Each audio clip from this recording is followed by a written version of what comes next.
Good morning, everyone. All right, so today I want to talk a little bit about Rich Dad, Poor Dad and some of the things he talks about in his book, right? Here's the thing. A high income does not equal wealth.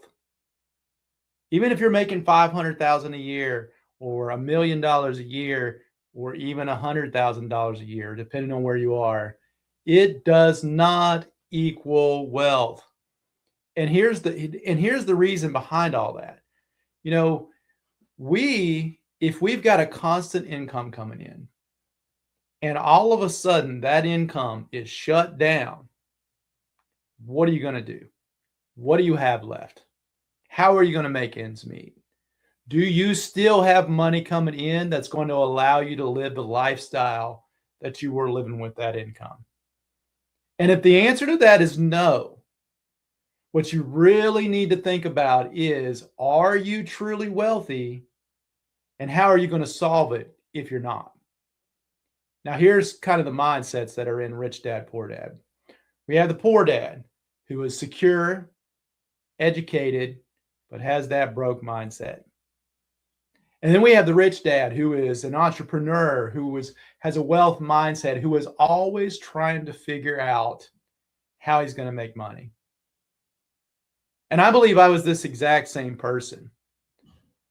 When I was growing up, I didn't have a lot of money, right? I believed that when I turned 18, I was going to need to go to college. I was going to need to learn an occupation. I was going to go from that occupation and I was going to make money every 2 weeks. And that was going to be my life until I turned 65, retired, and that was it. What I didn't understand and didn't comprehend at the time was that that is not the way to live a happy and healthy life. Now, as I have grown older, what I have learned is that I need to acquire assets to pay me, to ensure that I have money constantly coming in, whether I have a W-2 or whether I don't. So here's the thing. Wealth is a learned behavior, right? It is the rich dad mindset. We want to make sure that we're building assets and that we have systems in place, whereas the poor mindset means we're going to go to school and we're going to get a safe job. Now, everything in this book flows from how you think about money. What are you going to do to acquire money? Now, let's talk about it. The rich don't work for money, right? Employees go to work, earn a paycheck, pay their bills, repeat the exact same thing over and over and over again for 40, 50, 60 years sometimes. The rich, they build systems that generate income.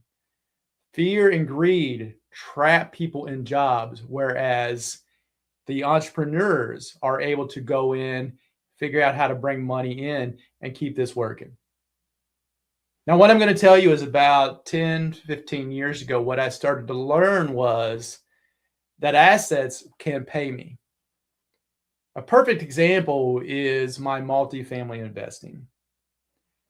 When I started looking at having multiple units, one unit might bring in a few $100s a month. We're talking about a single family house. But what I started to find was the more assets that I own, the more money that I've got coming in each month. And so they can completely replace your W-2 job and put you in a position to where you are no longer trapped. You're no longer dependent on somebody else or making money for somebody else. Even when I had a 7-unit, small in the minds of some, right? And probably small for me now. It was still bringing in income every single month that was paying those bills. So if I would have lost my W-2 job, I would have still had income coming in. Okay? Now keep that in mind. Whereas in the W-2, I could have been terminated at any point and I went to zero, right? Security is by far the riskiest place that we live in our lives because we start to get dependent on that W-2 income coming in. We start believing that we're feeling that we're safe. We start believing that we can do anything we want to do. And the fact of the matter is, if you don't have assets providing you money, that can go away. The lifestyle can change. You can be right there with everybody else making zero. Now let's talk a little bit about, Kiyosaki's thought between assets and liabilities. Assets put money in your pocket. So when we're talking about a single family house that we're renting out, it's putting money in our pocket. We're talking about a multifamily, it's putting money in our pocket.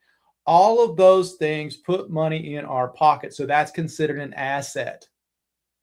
A liability takes money out of our pocket, right? So the one thing that's controversial that Kiyosaki says is that our home is a liability because we're constantly paying out money to the bank. We're not bringing in money for it. And this is where, people start to forget and they think that they've got to go buy $1 million house. And what they really should be focusing on first is building up those assets that can pay for that $1 million house, right? Because a house is not an asset if it's not bringing you in money. Now let's talk a little bit about, what I do with the bounce method. One of the things about the bounce method is we are constantly improving the amount of assets that we have. And so we could you might start out with a single family home, and then you sell it and you buy a duplex, and you sell it and you buy a triplex, and you sell it and you buy a quad. And then all of a sudden you're owning 20, 30, 40 multifamily units. And now you have assets that are providing you income. So if you want to go buy a car, you have that ability. One of the funniest stories that Kiyosaki talks about inside of his book is going out and you're looking at a car. Let's say it's a $50,000 car, and let's say you're going to pay $1,000 a month. Find an asset to invest money into that will pay that $1,000 a month versus going and paying for a liability that you're never going to see any income coming from, right? Now, your mindset, minding your own business. People build other people's dreams. That's what the W-2 employee is doing. They are building up other people's dreams.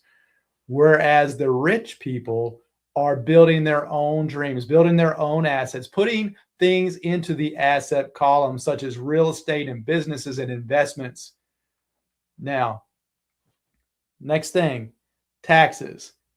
The rich use taxes for their advantage. They build entities like LLCs and corporations, whereas the employees earn money, they get taxed on it, and they spend, right? They're not writing off taxes. They're not using real estate to write off taxes. Whereas investors earn, they invest that money, and then they are taxed later, and sometimes not at all, or sometimes a lot less, right? Now, here's the big deal.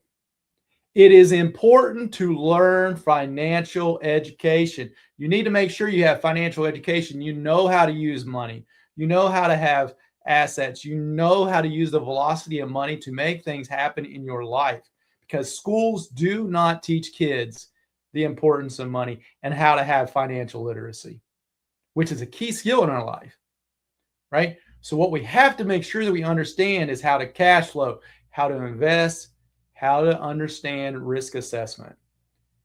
Here's the thing. You don't need more income.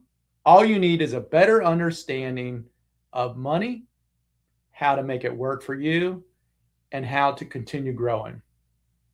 Last but not least, the biggest obstacle that we always face is the fear of losing money or the fear of looking stupid. Throw that all away. Throw it all away. If you understand how to build out your assets, all of that stuff will take care of itself, right? You may look stupid, but who cares? At the end of the day, nobody cares what you're thinking or how you feel. And sometimes you're going to look stupid. If you lose your W-2 job and you have no income coming in, would you say that that fear of looking stupid is important then? No, it's not. It's not, right? So here's the thing. Action over education. Make sure you're collecting assets.